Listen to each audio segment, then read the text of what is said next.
Assalamualaikum warahmatullahi wabarakatuh.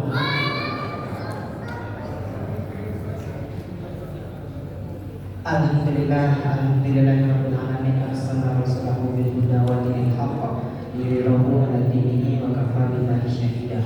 Asyhadu an la ilaha illallah wa asyhadu anna Muhammadan abduhu wa rasuluh la nabiyya ba'dahu. Puji syukur kita ucapkan kehadirat Allah Subhanahu wa taala yang mana hingga pada malam ke-30 ini kita masih diberikan kesempatan, kenikmatan, kesehatan sehingga kita masih dapat berkumpul di masjid yang kita cintai ini. Salam serta salam tak lupa kita aturkan kepada baginda Rasulullah sallallahu alaihi wasallam. Allahumma shalli ala sayyidina Muhammad wa ala ali sayyidina Muhammad. Assalamualaikum ya Rasulullah, assalamualaikum ya Habibullah. Bapak-bapak, ibu jemaah Masjid Nurul, berdasarkan hasil sidang isbat yang telah dilaksanakan setelah pada maghrib tadi, bahwasanya 1 Syawal ditetapkan pada hari Sabtu di tanggal 21. Alhamdulillah, maka dari itu pada malam hari ini kita akan melaksanakan sholat tarawih yang ke malam ke-30 tepatnya. Tanpa memperpanjang kata-kata mukadimah, langsung saja kita masuk ke acara inti, yaitu tausiah yang akan disampaikan oleh Ustaz Fauzan Ahli Madya. Kepada Ustaz kami disilakan dengan segala hormat.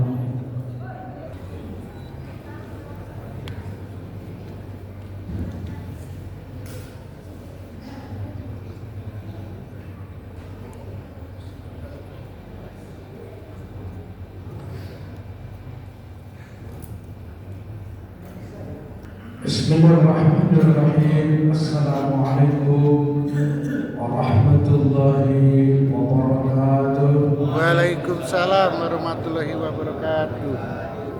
Alhamdulillahilladzi hadana li hadza wa ma kunna linahtadiya laula an hadana Allah. Asyhadu an la ilaha illallah, asyhadu anna Muhammadar Rasulullah.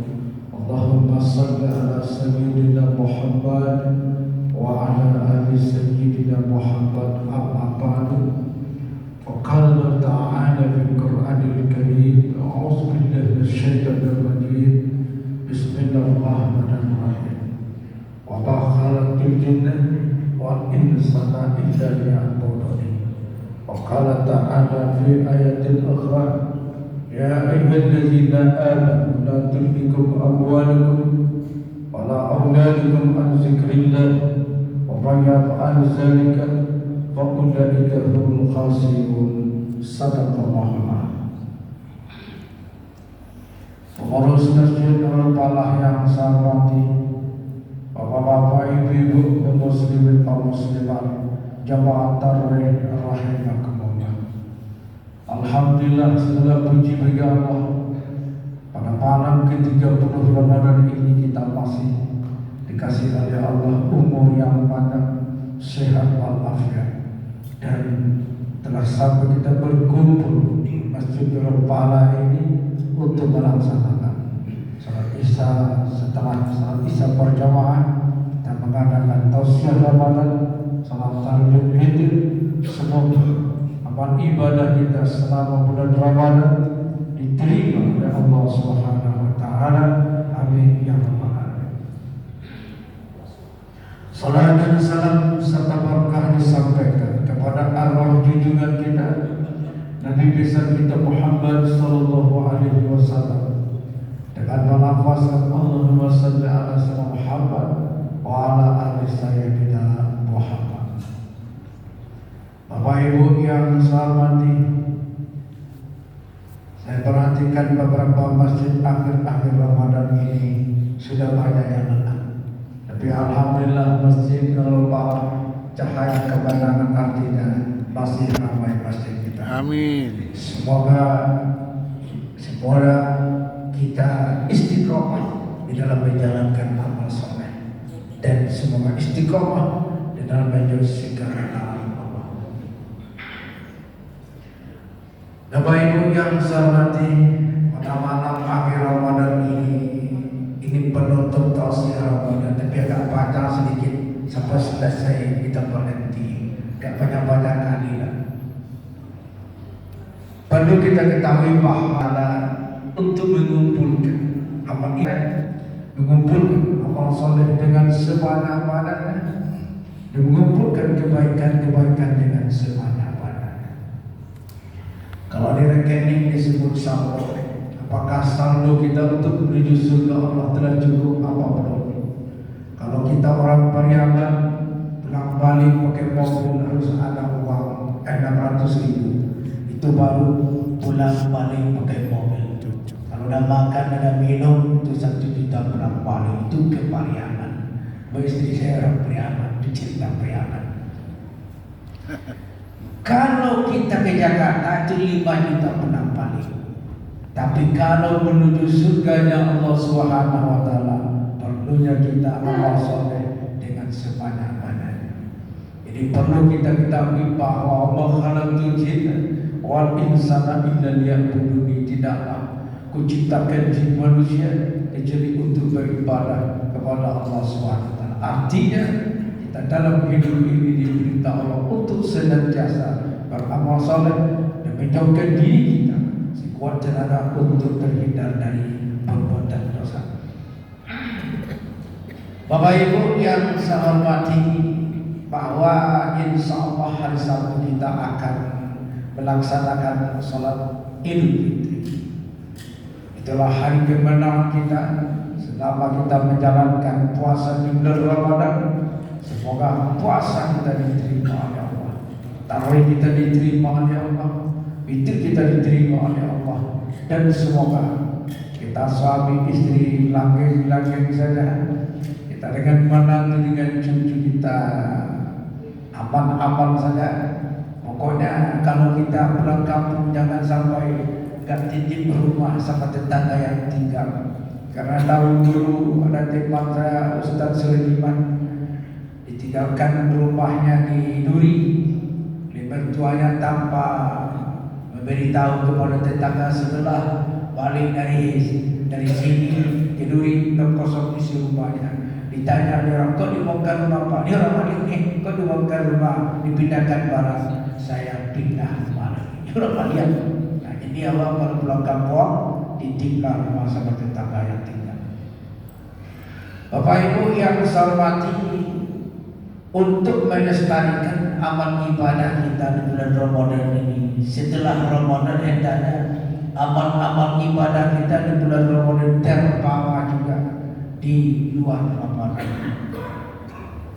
Bahwa kita baca beberapa kitab untuk menyelamatkan diri kita dari siksa api neraka Allah, menjauhkan diri kita dari dosa-dosa.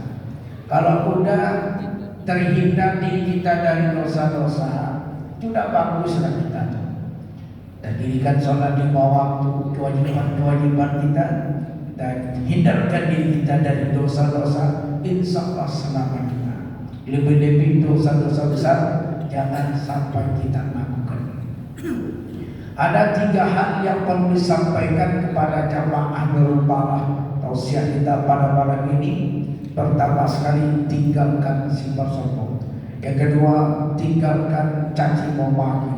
Yang ketiga, tinggalkan suzon sangka. Sombong ini adalah penyakit yang ada di dalam diri manusia. Jadi kata Nabi, setiap sombong ini ada dalam diri manusia. Walaupun kecil, walaupun besar, ada sombong di dalam dirinya. Kalau orang kaya sombong, wajarlah karena kaya. Yang susah itu sudahlah miskin, sombong pula. Ini yang ini. Jadi sombong ini penyebab karena populer, karena kaya, karena terkenal, karena orang besar, bisa membuat kita sombong. Lebih kalau kita ganteng dan cantik, bisa membuat kita sombong. Jadi sombong ini ada di dalam diri kita. Maka sombong ini bahayanya sangat besar sekali di dalam kita mengarungi untuk menuju surganya Allah Subhanahu wa taala. Kecil aja sifat sombong di dalam diri kita bisa kita terhindar daripada masuk ke dalam surga. Sebagaimana Nabi bersabda, la yadkhulul jannata Man kana fi qalbihi zarratin min kibrin. Nah, itu nyari hadisnya tuh. Tidak masuk surga kata Nabi barang siapa yang ada di dalam hatinya sekecil zarah sekalipun sifat sombong, takabur. Kan ini dong. Jadi sifat sombong dalam hati kita ini, sifat takabur, ujub, pomah dan sombong itu penyakit-penyakit yang ada dalam hati. Yang parah itu zaman modern ini adalah Presiden Amerika Donald Trump. Dia bilang bahwa tentara yang terkuat di dunia adalah Amerika. Kan ini dong, karena sombong keturunan Fir'aun. Jadi orang yang sombong ini dalam surat Az-Zumar Allah Subhanahu wa taala berfirman, "Qila dukhul abwaaba jahannam khalidina fiha fa bi'sa maswal mutakabbirin." Itu firman Allah dalam surat Az-Zumar. Allah Subhanahu wa taala berfirman, katakanlah, masuklah kamu ke dalam beberapa pintu neraka jahanam, kamu kekal di dalamnya. Fabik sama semua mutakabbirin, maka itulah sebuah tempat orang yang menyerukan ini. Jadi sombong itu berbahaya. Jadi untuk itu sombong ini kita hindarkan daripada kita, jauhkan daripada diri kita. Kadang-kadang karena kita soleh bisa dikata sombong, karena rajin baca Quran bisa juga kita sombong. Pokoknya sombong ini gimana penyakit setan. Nah, setan itu dia sombong itulah terlempar dari surga Allah Subhanahu wa taala dan terlempar dari keharibaan Allah Subhanahu wa taala karena sombong. Jadi Bapak Ibu yang saya hormati, maka dari itu sombong ini kita jauhi dan tinggalkan di dalam diri kita. Jangankan itu, Nabi Musa saja salah ngomong langsung ditegur oleh Jibril karena sombongnya. Dalam kitab Qasas Anbiya, Nabi Musa alaihissalam takbir akbar di tanah lapang. Dalam takbir akbar itu seorang umatnya bertanya kepada, "Ya Nabi Allah Musa, siapakah yang paling pintar, yang paling berilmu dibanding kota Bani Israel?" Dia bilang, "Saya." Jawab saya itu langsung turun Jibril, "Ya Musa, ada yang lebih pintar, yang lebih berilmu daripada engkau adalah di antara hamba-hamba kami, itulah Nabi Khidir alaihissalam." Apa yang terjadi? Jawaban dari Musa, "Aku ingin berguru dengan dia." Yang diterangkan dalam surat Al-Kahfi ayat 83. Jadi akhirnya apa? Nabi Musa ini diperintahkan ketemu dengan Nabi Khidir. Setelah ketemu dengan Nabi Khidir, apa kata Nabi Khidir? "Kalau engkau pergi dengan saya, apa yang saya lakukan? Jangan kau debat, jangan kau ngomong, lihat saya, karena ilmu saya ilmu min ladunna ilma, daripada Tuhan." Apa yang pertama? Waktu naik kapal, di lubang kapal oleh Nabi Khidir, Nabi Musa marah, kok kapal di lubang ini karam semua yang tinggi. Kata Nabi Musa, apa jadi Khidir? Bilang jangan ngomong. Lalu turun dari kapal, ketemu pula anak kecil. Anak kecil yang belum balik berakal diambil kakinya, dilemparkan mati. Marah Nabi Musa, karena sesuai dengan syariat. Ini gimana nih? Anak kecil dibunuh. Ini perbuatan dosa yang sangat besar. Apa kata Nabi Khidir? Sudah aku bilang, kau diam aja. Ayat ketiga, berjalan pula Nabi Musa dengan Nabi Khidir ketemu rumah yang condong, rumah yang terpencil, sudah berumput belantara, diperbaiki oleh Nabi Khidir. Apa kata Nabi Musa? Rumah yang jelek begini kau perbaiki pula, atau apa ini yang kata? Lalu apa kata Nabi? Inilah akhir perpisahan kita.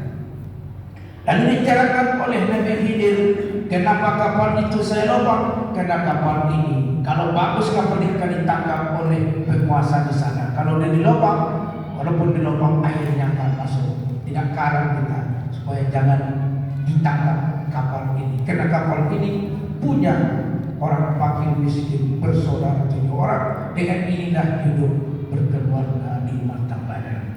Yang kedua, anak kecil yang kebunuh. Allah memerintahkan untuk membunuh anak kecil itu karena dia kalau besar nanti akan mengkafirkan ayah bundanya. Dan rumah yang condong itu adalah punya anak yatim piatu. Dan di dalam rumah itu ada harta yang sangat berharga. untuk kehidupan anak yatim itu tersebut. Ini menerangkan kepada kita ada ilmu syariat, ada ilmu hakikat, berbeda. Jadi Bapak Ibu yang saya hormati, apabila seorang Nabi sombong saja sedikit langsung ditegur oleh Allah Subhanahu wa taala. Belum lagi Nabi Muhammad, waktu Nabi Muhammad menggoda seorang penguasa orang kafir Quraisy untuk memeluk agama Islam. Datang orang buta dari belakang, ya Rasulullah, ajarkan kepada saya Islam. Waktu itu Nabi Muhammad SAW berubah wajahnya. Apa sawatan anja'ahul anna. Masa muka Nabi Muhammad waktu itu dia sedang menggoda merayu seorang pemimpin Quraisy untuk masuk Islam. Datanglah orang buta, berubah wajah Nabi, berubah saya sedikit, langsung ditegur Allah. Apa sawatan anja'ahul anna. Berbuka masa Muhammad dikala datang orang buta. Itu Nabi. Jadi maka dari itu bermuka masam ini juga tidak boleh di dalam Islam. Jadi kalau kita ketemu teman berwajah manis, ramah dan tabah, itu diberitakan. Jadi yang pertama kita tinggalkan sifat sombong. Yang kedua kita tinggalkan sifat caci memaki. Sifat caci memaki, menfitnah, merendahkan orang, ini penyakit dari dulu sampai sekarang. Kadang-kadang sambil dulu kita mencaci memaki berita-berita. Itu dosa. Dosa yang fatal, menghilangkan pahala amal kita. Boleh jadi pahala kita kasih sama orang, jahat kita ambil sama kita. Sebagaimana Allah berfirman dalam surat Al-Humaza, wailul likulli humazatin lumazah. Celaka bagi orang yang mencela dan menghina. Demikian. Jadi menghina, mencela, mencaci, memaki, memfitnah, menghujam itu tidak di dalam Islam. Jadi kalau ada orang nampak orang berkata begini dia mencoba orang. Itulah kata Nabi, man kan yu'minu billahi wal yawmil akhir falyakul khairan aw liyasmut. Supaya beriman kepada Allah, beriman kepada hari akhirat, ucapkanlah yang baik-baik saja. Kalau enggak itu diam ajalah. Banyak cerita. Itu penting sekali. Jadi wailun likulli humazatin lumazah, ini pedoman kita dan tinggalkan mencela, mencaci, memaki, menghina, memfitnah, menghujam, dan tinggalkan supaya amal ibadah kita terpelihara. Yang ketiga adalah suuzon, buruk sangka. Kadang-kadang kita sapa orang kemana-mana, kadang-kadang ketemu sama orang berubah wajah. Dia bukan beberapa wajah sama kita, karena dia mungkin ribut di rumah tangganya, ketemu sama tapera, panas dan lepas di rumahnya. Maka suuzon ini adalah dosa batin, dosa hati kita. Maka dari itu Allah Subhanahu wa taala berfirman dalam surat Al-Hujurat, ya ayyuhallazina amanu jtanibu katsiran minaz zanni inna ba'daz zanni ismun. Hai orang-orang beriman, jauhilah buruk sangka, karena buruk sangka adalah dosa. Jadi buruk sangka juga kita jauhi. Maka dari itu bapak-bapak, ibu-ibu, kaum muslimin, kaum muslimat, di akhir Ramadan ini hendaknya setelah Ramadan ibadah-ibadah kita yang kita lakukan di bulan Ramadan ini terbawa juga lah di luar Ramadan. Kalau malam hari kita salat tarawih, setelah di luar Ramadan salat tahajud kita. Salat tahajud sekurang-kurangnya 2 rakaat, sesempurna 8 rakaat, dan witir tambah 11 rakaat. Kalau bisa sesudah Ramadan salat tasbih kita. Kata Nabi, kalau kamu bisa salat tasbih setiap hari bagus. Sekali seminggu bagus, sekali sebulan bagus, sekali setahun bagus. Sekurang-kurangnya salat tasbih itu sekali selama hidup. Itu bagus tuh, salat tasbih. Belum lagi salat duha. Siapa yang salat duha 12 rakaat akan dibikinkan rumahnya di dalam surga, baitan fil jannah. Salat duha. Jadi kalau ibu-ibu nanda pensiun, suami kerja, nggak ada pekerjaan di rumah, salat duha. Kalau bisa 12 rakaat. Belum lagi salat hajat Salat taubat penting juga. Salat tarawih sesudah salat maghrib sampai bisa 6 rakaat. Nah, sebab kita ingin tak terhindar daripada dosa. Untuk mensucikan diri kita juga penting dengan amal ibadah kita, ibadah salat sunnah. Bapak Ibu yang saya hormati, semoga di bulan akhir Ramadan ini hendaknya kita sama suami sudah saling memaafkan. Kalau ada ayah ibu kita, minta maaf kepada ayah ibu kita, bermaaf-maafan sesama kita, terbuang penyakit dengki di dalam hati kita. Ghil dan hasad itu terbuang dalam diri kita, karena ghil dan hasad adalah suatu dosa yang akan membakar semua amal soleh kita. Al-ghil wal hasad yakulul hasad kama takulun khatabi. Penyakit hati, pendengki akan membakar kebaikan amal solehmu sebagaimana api membakar kayu yang bersih. Nauzubillah min dzalik. Bapak Ibu yang saya hormati, itulah tausiah kita di akhir Ramadan ini. Semoga kita jauhi sifat sombong, kita jauhi caci memaki, kita jauhi buruk sangka. Terima kasih atas perhatiannya. Mohon maaf atas segala kekurangan. Wabillahi taufiq wal hidayah. Assalamualaikum warahmatullahi wabarakatuh. Waalaikumsalam warahmatullahi wabarakatuh.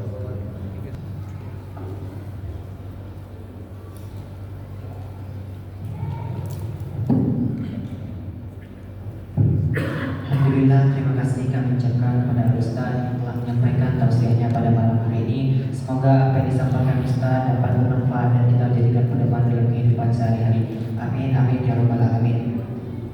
Sebelum kita melaksanakan salat tarawih, kami menyampaikan beberapa informasi, yaitu jumlah infak pada malam ke-29 berjumlah Rp249.000.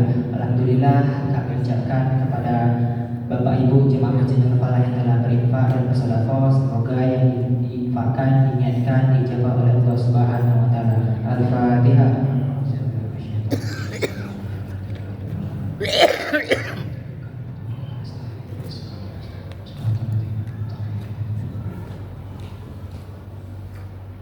Amin ya rabbal alamin. Selanjutnya kepada Bapak Ibu jemaah Masjid Al-Falah yang belum membayarkan zakat fitrah, fidyah dan malnya agar bisa dibayarkan ke panitia pengumpulan zakat Masjid Nurul Falah. Adapun petugas salat tarawih pada malam ini hari ini akan bertindak sebagai bilal, yaitu kami sendiri, dan yang akan bertindak sebagai imam Ustaz Imam Masjid Al-Falah yang pertama. Sekian yang dapat kami sampaikan, lebih dan kurang kami mohon maaf. Akhirul kalam. Wassalamualaikum warahmatullahi wabarakatuh.